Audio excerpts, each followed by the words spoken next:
天气会愈来愈冻寒。北部遮总是落雨落几天，落到透早还阁咧落，早起转大停转大冷。透早平地上低温伫咧南投的中寮11度2，气象局讲，这波冷空气拜四就会减弱，气温就会较回，会一路回到礼拜日。若中南部爱注意，日夜温差会差将近10度，尤其是有心血管、慢性病的乡亲，爱特别照顾家己的身体。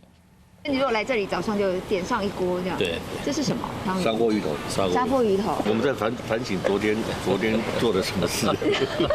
大家拢爱自我反省，豆豆来炖砂锅鱼头，小糊糊的汤，直清烟，安尼啉一喙上介舒适。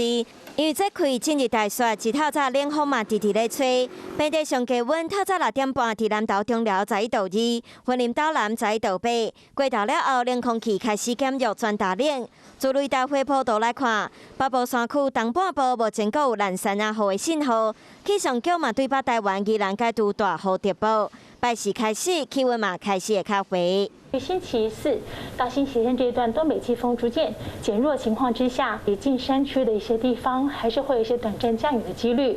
至于其他各地可以看到阳光。在温度方面，中南部从星期四到星期天，白天还是比较温暖啊，高温大约是26度、28度，然后日夜温差大约有10度之多，日夜温差比较大。至于其他各地的温度就会逐日的回升。不过，一波东北季风搁伫后壁咧等，后礼拜一搁会开始落南，大家该甲红棍揪起来过日子。而且近日再开大雪，尤其要注意脚的保暖。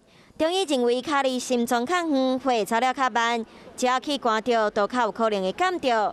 出门爱记得穿袜仔，做好保暖。